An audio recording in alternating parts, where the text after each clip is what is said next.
Coming up next on the Filthy Rich Cleaners podcast. I don't care about marijuana. The fact that it's legal in a lot of states, like, it's none of my business. I am libertarian. That ain't none of my business. From your first dollar to your first million, welcome to the Filthy Rich Cleaners podcast, presented by ZenMade. Join your host, Stephanie Pipkin, founder of Serene Clean, as she shares proven tips, tricks, and hard-earned lessons. Whether you're just starting out or ready to scale, get ready to discover how to build your own cleaning empire. Let's roll up our sleeves and dive in.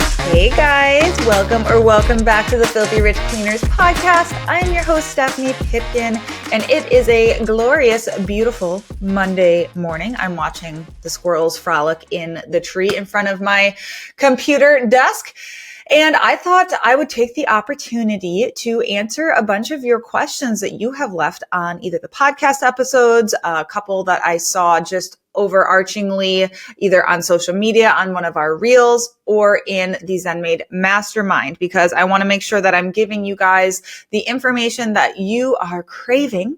And you may be wondering, who is this lady and why does she know anything? And that would be a legitimate question. And I ponder that myself a lot, actually. But I own Serene Clean. I've grown my cleaning business in rural Western Wisconsin from zero to going to hit 1.5 million a year in revenue this year. And we are just shy of 6 years in business. 6 months. Ooh, wouldn't that be something? 6 years in business. So I have learned a thing or two, and I want to share those things or two things with you guys. So today we're going to be talking about childcare in office, my potentially controversial takes on drug testing, staff members, as well as hourly rates when you don't estimate correctly, and how do you handle call outs on a solo cleaner model, and some other questions as well, potentially, if we have time. We'll see how far I get here. So let's get cracking, right? Episode 11 with Neil T. Brewer asks, how does the childcare work for your office? Did you have to get kind of like a daycare licensing? How does that work? I'm intrigued. And if I get to the point where I can have an office, I wouldn't mind offering that either. Great question. And I love that you are thinking of your future employees' life balance and family needs, because for us, one of our core values is family first. And this is why this prompted this situation altogether. So in that episode, I kind of briefly described what we do there. I'll go into a little more detail here. So we have, I guess, pretty much since the beginning of the business, as long as we've had an office, even when it was small, if a staff member for some reason could not handle their children, like say their babysitter called out, or there is a 2-hour delay for school, or, you know, whether that be planned or unplanned, and they can't come to their jobs because of that, it is very advantageous for us to allow the kids to be in the office, and then our cleaners can clean, right? Our cleaning techs can clean, rather. We don't really call them cleaners, cleaning technicians. And so we have pretty much historically always had an area of the office where there's a bunch of toys, there's a rug, there's a TV set up for them that they can play and frolic and do their thing. We'll have tables with markers and stuff to color. And now in our current office, we literally have a whole separate room that's a playroom. There is a couch in there. There's, I think, a crib in there. There's a TV, a bunch of cool toys and whatnot. And oftentimes, any given day of the week, you may walk into our office and there are several screaming children running around playing. There may be a tent up. I have literally been in said tent playing with kids. It's just, it's us, right? That's Serene Clean. That's who we are. And honestly, it's great for our staff because then they're not losing out on hours, because that's very frustrating. Like our ideal and likely cleaning technician, not client, cleaning technician is a parent, most likely a mom. And so if we can help in that situation, we're going to, and it's only going to help us because then we can make money and they can make a paycheck. It's all mutually beneficial. So that is why we do it. And the most we've ever had, I think, is maybe like 5 kids, and it's chaos. I'm not saying that we are particularly productive those days in the office, and it's a lot. But a lot of times it's actually my manager's children as well. Any of them may bring their kids in on any given day. There's dogs, whatever. I'm not saying this is a quiet office, right? Like, so this is something that we have decided we're good with. So coming back to the question, how does that work? We're not charging for this. We are not a daycare. We're not making money off of this. So we don't have to do any licensing as far as I can understand. If anybody from the state is watching right now, just let me know. And because it is almost always below a certain threshold of children, especially children to adult ratio, it's always multiple adults and maybe one or two kids typically is going to be what it is usually. It doesn't matter. When it comes to like liability of like, if we have to run them to school, that's a decision you need to make, of my managers will run the kids to school, or they've even picked them up literally. So, that is definitely a consideration. You might be like, whoa, I am not doing that. It's something that we're willing to risk and have made that decision. But when it comes to actually watching them in the office, yeah, as long as it's under a certain amount, I have considered, maybe long term, if we grow really, really big, having like an actual dedicated, like childcare provider. That's definitely a long-term goal of mine. If we get to like a big size of here, we have Serene Clean Daycare and this is a benefit. You got free daycare and we pay somebody to watch them. Maybe they do administrative work if it's a light day or whatever. So that's like the long-term goal. And then we may have to get into licensing. But when it's these onesie twosies, and especially for little chunks of time, and we're not like charging them any money, we're good to go. From what I understand, maybe I'm wildly wrong, but I'm pretty sure I'm not because I have looked into this. So that is how we handle the daycare thing. So I think you'll be good if you kind of do it in the same manner. Depends on your state, of course, but I'm pretty sure you'll be good.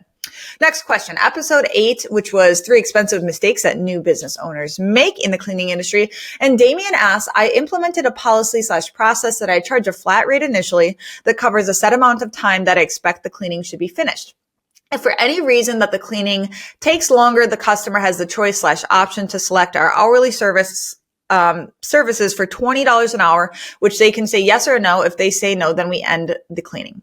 We have our cleaners take photos and provide a reason for why additional time is needed. Currently testing this out. What are your thoughts? Great question, Damien. And it brings up so many things specifically on estimating, pricing correctly, all of that, justifying to clients why we need more time.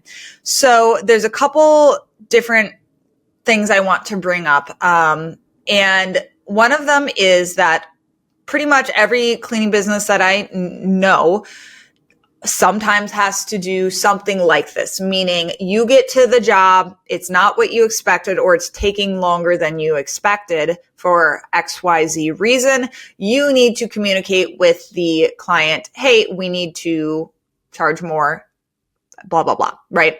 The hard part is when you are charging flat rate, and you make this call through the cleaning, meaning before you start the cleaning. That is where I see one of the issues with what you have written, because from a client's perspective, that is very, very frustrating. And I myself would be frustrated because if your cleaners get on site, they see the job, start cleaning, price hasn't changed, then you get to the end of what you internally like booked or scheduled this out to be. And all of a sudden you're coming to me for more money. You're putting the client in a very tough spot. So I'm going to give you some suggestions on how to tweak this because, after talking to many different people on how they handle this and how we handle it ourselves, I feel like I have a decent grasp on, how you can go about this. So if you're going to continue charging flat rate, one of my consulting clients has this brilliant way of doing this. It's truly incredible because she charges flat rate and we charge hourly, straight up hourly. But flat rate obviously can work beautifully. It's just different things have to be considered. So what she does is she has the client rate the space on a scale of 1 to 10, for 1 being spectacular, you could eat off the floor, 10 being the opposite of that. And so if they rate themselves more than a 5, she automatically adds $200 to the bill or to the estimate, to the bid, whatever. And from doing that, that covers her butt. And she says she's never had that not work out. That's accommodated enough time. But once her cleaners get there, they are doing a walkthrough of the entire space before they start cleaning and taking a look at how much time has been allocated and does that reflect the rating system that they've given? And what this means when you have a rating system like this, you need to understand how much time each additional level takes. And that can be an estimate. And this is all coming back to numbers of like, okay, when it's this dirty and it's this size, this is how long it takes. Okay, they have 4 dogs, add this much time. Like, it is a bunch of numbers and math basically, and it's tracking. And that means practicing your cleanings. And if you have cleanings, guys, and data, this is why it's so important to know how long your cleaners are taking at different houses. And that's where like ZenMaid comes in with the GPS tracking. We know exactly when they're at the space and how long it took to clean. So we look at that, we say, okay, this was a 2,000 square foot house. Our cleaners said it was a normal level of dirtiness for an initial clean. It took them this many man hours, bada boom, bada bing, do the math. Our production rate is boom, this, right? And so now once you have that math, and you're saying, Damien, that covers a set amount of time that I expect the cleaning should be finished. I'm assuming you're going off of math, right? And so come up with a rating scale of if that's how long you expect a typical home to take. Okay, asking the client to self-rate, and then your cleaners confirm, is that rating appropriate before they start cleaning? If not, that's done at the beginning of the cleaning before you start, because it just feels like a nasty surprise at the end otherwise. And the clients just don't like it. It makes us look unprofessional as well. That, more money, please, at the very end. Not a good look. So how we handle this, sorry, no. Of course, this means that your cleaners have to be adept at understanding these as well. So there is that aspect of spelling out even I would have pictures. Like, I would have a visual, key for them. Does the bathroom look like this? Does the kitchen look like this? Look at these. What does the baseboards look like? Whatever. And I know that this is a lot of setup, but the point is, pricing is such an integral part of us nailing this whole thing. So it is worth the effort to do this. And I don't have anything like this because we charge hourly, and I'll explain how we handle this, charging hourly, so that people who do charge hourly for initials, especially, you guys have another potential option that you could go off of. But I would literally be like, if it looks like this, let me know, and then I can add more time or whatever. But the goal truly is to, have enough time added from the get-go, because it creates a lot of scheduling issues. So say you think it's going to take 10 man hours. Okay, you sent 2 cleaners and they have a cleaning booked after, which I would never suggest doing a cleaning after initial cleaning unless it's a really, really small house. But if you did that and all of a sudden it needs more time, what now? Now you got 2 clients you got to rearrange, and and one's unhappy because you're upping the price. Cleaners are stressed and frantic. It's just not good. We want to price accurately before we even get there, so we give plenty of time. And so that's that. For us with charging hourly, this is what we do. So obviously the cleaners do a walkthrough at the beginning. We give them a range based off the information that they provided. We say, we think it's going to take between this and this based off homes that are, your size. This is in typical condition though. If we find that it's going to take longer, we will communicate that to you, and we'll make that decision. You are able to be fully involved in that, including what you said, which is great that you do. You give them reasons and conditions and things. It's really, when do you do that in the cleaning process? That's what I'd love to see you work on, so that the client feels not bamboozled, if you will, or trapped into a decision right at the end. So for us, our cleaners are doing the walkthrough. If at that beginning they're like, whoa, this is way worse than normal, or clutter or whatever, they're showing us pictures, we can at the beginning take that into account. What we do with cleaning order, we have our cleaning techs clean the kitchens and the bathrooms first always, because those are the spaces that are going to take the longest, the most mental energy, and truly the clients typically are going to look at those with the most scrutiny. Those are the biggest bang for your buck. So we make sure that they do those first, regardless of where they are in the house. All right. And this is where some people, everybody's got their way of order of cleaning. We do it this way, even if it doesn't make sense in the order of the house. Because if we run out of time and the client does not approve more time, I want to make dang sure we have the kitchens and the bathrooms done so that they at least feel that we're of value. If we only did bedrooms and living spaces, And then they came home and it was really bad. Like, obviously it would have to be really bad for that to happen in this hypothetical scenario. Like, they're not going to feel like we were of value, right? We're not going to, they're going to be like, that didn't impress me much, Serene Clean / Shania Twain. And it's just not going to feel good for them. So kitchens and bathrooms always for us. And then you work through the logical order, because at least then you know that those are done. Secondly, our cleaners are instructed during, like, part of their training is learning that once you are done with those wet rooms, you pause and say, do I have enough time? Okay, it took this long. Do I have enough time for the rest? If not, that communication needs to be happening immediately, because instead of at the very end of the cleaning, now maybe we're halfway through, they said, listen, the kitchen cabinets were really greasy. Here were the pictures. I think that took me an additional 45 minutes compared to what it usually does. Or maybe they even say that before they even start, they're cleaning, so that we can get on this as soon as possible and ask the client what they would like us to do and explain that, right? We're just trying to be very communicative during that initial one, so that it builds trust, to show them we're not trying to bamboozle you. That every home does take a little bit different time. And we're just being as communicative as possible, not pestering. We don't want pestering, right? And ideally, you are erring on the side of caution, when it comes to estimating that first one, because they're just so bad. And for us, we've just reduced our production rates drastically. Our production rate for initial first time cleans of a typical home, 150 square foot per hour. We are slow. We are very slow because we're detailed and that's what we sell on.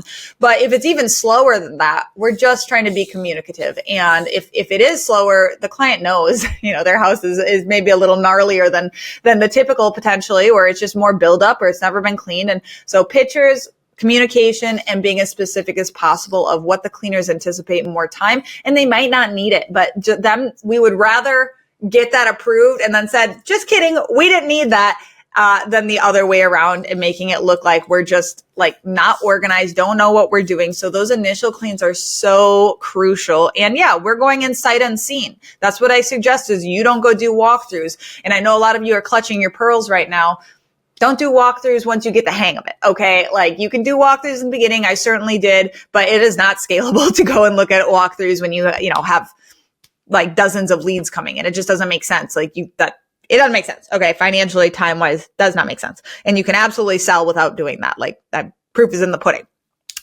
But that means that you are opening yourself up to this situation. And so this is how I would handle it in multiple ways. So I would just tweak it in a couple different ways. Oh, secondarily, Damien, $20 an hour?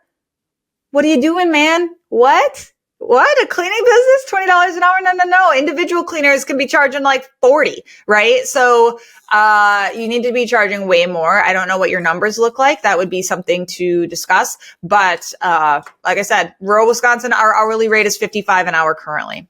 Okay, so keep that in mind. Damien, if you're the Damien, I think you're the Damien, then you are in New York. But I'm not sure. You might be a different Damien. So yeah, that just across the board in the United States, I mean, $45 an hour for a cleaning business, that's, that is very typical to start out with, and even higher is where it's going. So keep that in mind. That price is way too low.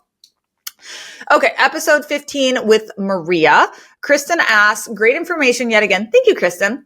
My question is about background checks and drug testing. Is this a standard for each of your companies? What service do you use for both the check and drug test? I'm an RN starting my own cleaning business. I plan to have W-2 employees, and I am all about a great culture. Any advice is appreciated. Wonderful question. A lot of people have this question, so I'm so glad that you asked this.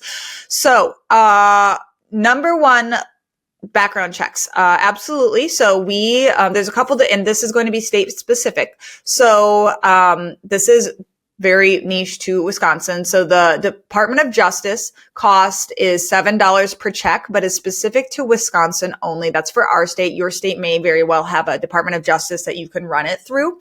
However, what this means is that anything that happened outside of Wisconsin is not going to show up. So that's not necessarily ideal. So the program that I recommended or that we have used is called Checkr, CHECKR. And that starts at $12.50 per background check, but does a more thorough database check of county, sex offender, federal, etc. And that does sync with the Gusto account, however, which is what we use for payroll. However, somebody has to be in your Gusto account for that to happen, which, I mean, we want to be background checking prior to them being obviously initiated into our payroll system or getting added to any softwares, right? So we do not background check every applicant, obviously.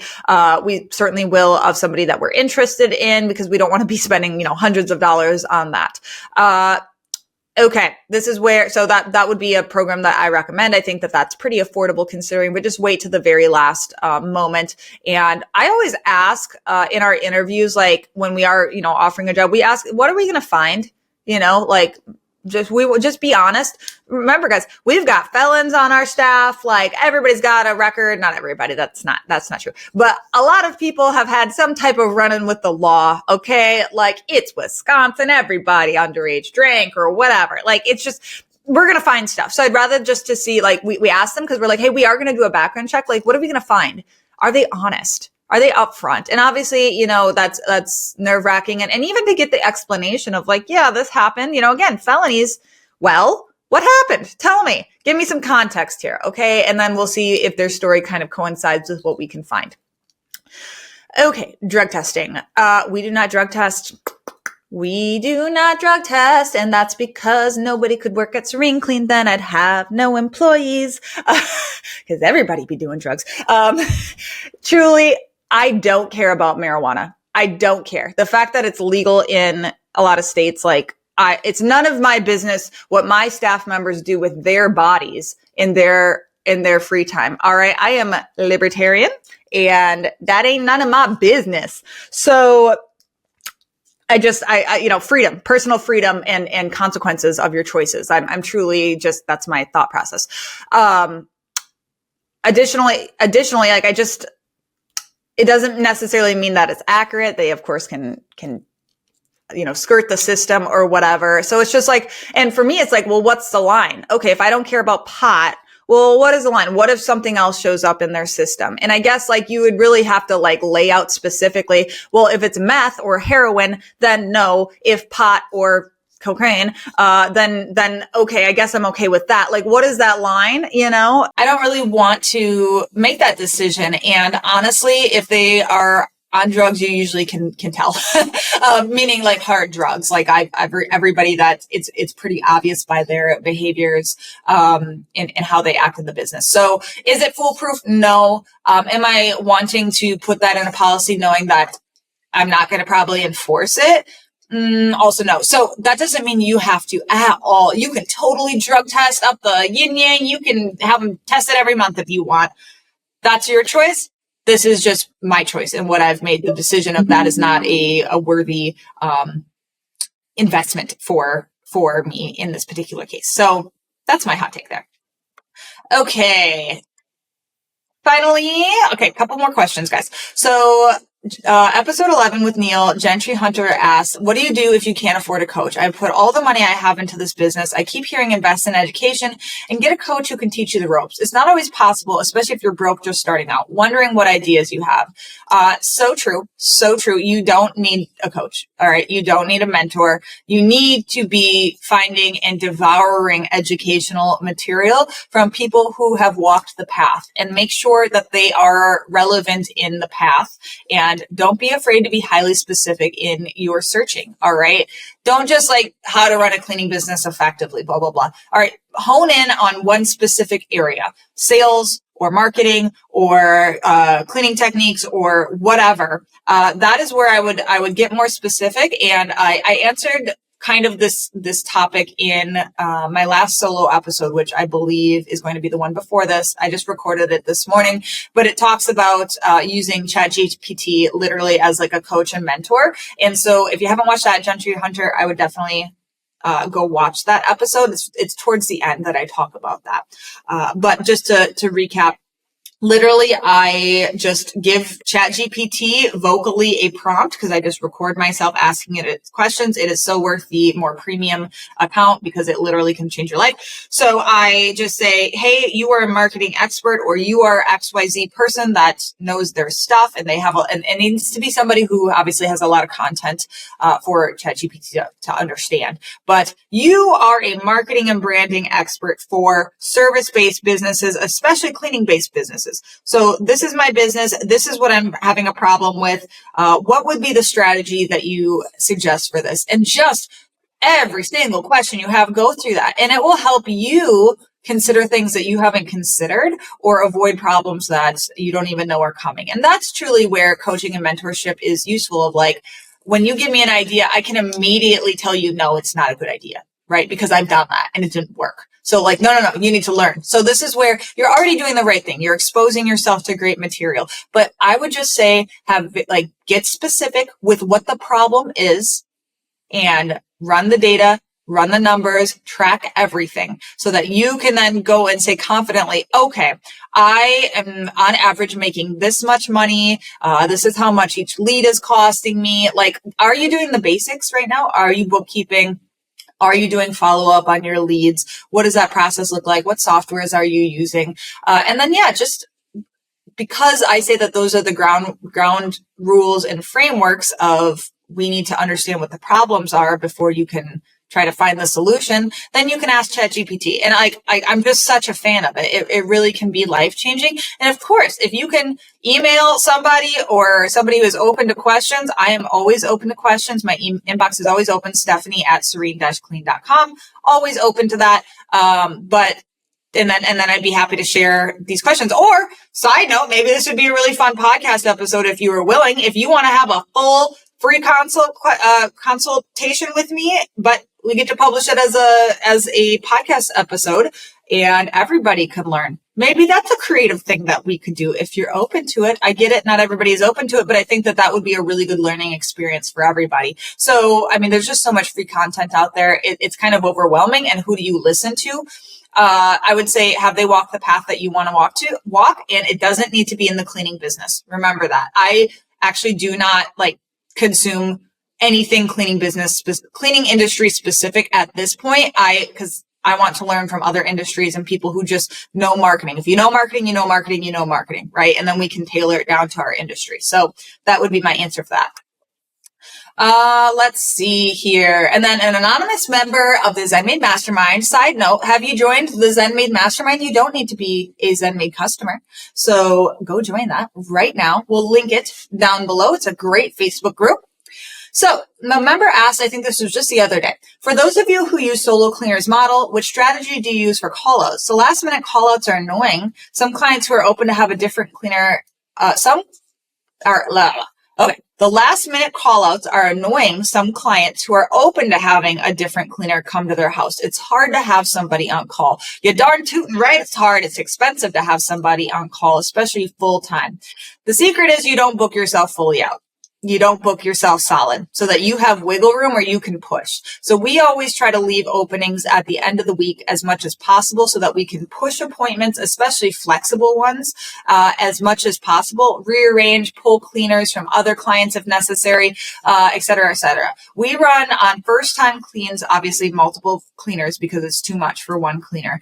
But when we do have, clients who are fine with any cleaner, we just have that wiggle room built in so that we can rearrange as much as possible. Additionally, you're the backup. Your management is the backup. This is just how it is. This is why it's so important that you get off of cleaning as fast as possible, meaning regular clients, so that you're the backup. This is what I had to do. This is what I had to do for a long time to ensure the consistency and making sure that the cleanings were getting done was myself. And then once I had managers, they were still constantly getting pulled in the field. We were the backups because we didn't want to have to do that. So it truly, that may not be the answer you want to hear, but that's the answer. If you don't have money to afford an on-call person, or you don't have independent contractors set up, or that's not your model. That wasn't my model. So I didn't have ICs, which is a strategy. You can certainly have some ICs in your back pocket that you can mine out cleanings to if that is something that you are interested or willing to do. Absolutely a wonderful strategy that I see a lot of businesses do is they have a core W-2 group. Somebody calls out. They have these other independent contractors that then they say, hey, I got this job. Who wants to do it today? That's an option, not an option I'm willing to take. I would rather, because I'm just a fan of W-2 and being very in control of what is happening. That's just me. You may feel differently. I was going out and cleaning all the time. And it's just what I did. And it meant I had long days, long nights. But I feel that it paid off very greatly because I made sure that, the quality was there and we were able to be consistent early on and show up and cancel as few clients as possible. So that's what I did. There might be other options that are there that I'm not considering. And now we have a full-time on-call person that is also our trainer and also does all of the quality checks. So that can be something that you can work towards, or just building in on call, a little bit. So that's where I'm saying, make sure you have availability. This is why marketing and leads is so important, and always having leads coming in so that say nobody does call in and now you got openings. Okay, now you have a list to pull through. So, or pull from to fill those spots, or maybe you have a free cleaning program. We have that as well, or cleaning for a reason. Lots of ways to fill open slots, and that's a whole nother conversation. And other things to get into for sure. But I know all of the things I just said are easier said than done. Well, just go clean it. Yeah, okay. I know you're really busy. I know that that's not what you want to hear, but that is the cheapest solution, the easiest, simplest solution. So that's what I would suggest. It's not the fun solution, but it does work very well until you are fully staffed and build in that availability. Side note, have part-time cleaners. Have part-time cleaners so that I would have more part-time cleaners who have flexibility, who are willing to take on, okay, I booked you half a day. Doesn't matter if I don't book you. But if I do book you, that means that you have that flexibility to utilize that person. Say cleaner A calls out. Cleaner B is booked for half a day, open to a full day, because they don't care if they get 20 or 30 hours, whatever. These are the ideal people in the beginning, especially, is those people who are like, me, whatever, this is just, my part-time job. They're open to picking up shifts, basically, my former waitress brain. And then you can put it on them. Just hire more part-timers that are all flexible so that when one calls out, you can push it on another. That's another thing, especially when a full-timer quits in the beginning, it freaking blows. It's very painful because you do not have the ability to accommodate that, or you don't have a hiring system most likely in place either. So that is what I would suggest there. I know that was a little scattered, but there's multiple things that you could be doing that would make this solution, this problem that we all face, better. And people who run teams are like, oh, we just, the teams handle it, whatever. We don't run teams for normal recurring clients as much as possible. A couple different reasons to that. If you guys would like to know, I can do another episode on questions. So guys, I hope this was helpful. I have my team meeting about to start, so I need to skedaddle and get into that because it's Monday morning, guys. Weekly team meetings, which I love for culture, love connecting with my staff, especially because I'm in Georgia and they are in Wisconsin. So this is like one of the best times to do it. But alas, if you are in person, do team meetings, guys. Start that early on. And it's really fun, and you get to know your staff and also create consistency, especially considering they're all in the field. They don't see each other very much. So it's a fun time. But I hope this was helpful. If you would like me to continue doing kind of Q&A style, the solo episodes, just keep leaving questions and I'll wait till there's a good bank and I can make a little episode about it, so that I am ensuring that this podcast is serving you the best way possible and answering the questions that you have in your cleaning businesses today. All that being said, hit that like, hit that subscribe. If you're listening on a podcast streaming, will you leave us a review, please? I would love if you could do that so we can show up for other cleaning business owners. So just take that second to do that. Hit that little notification bell if you are on YouTube so you know when new episodes drop, which is every Tuesday and Thursday. That's right. We're cranking out episodes every Tuesday and Thursday for you. So I will see you, whatever the next time is, whenever you're watching this, if this is a Tuesday, a Thursday, or any of the other days of the week. I'll see you the next time, guys. And thank you for watching Filthy Rich Cleaners. Bye.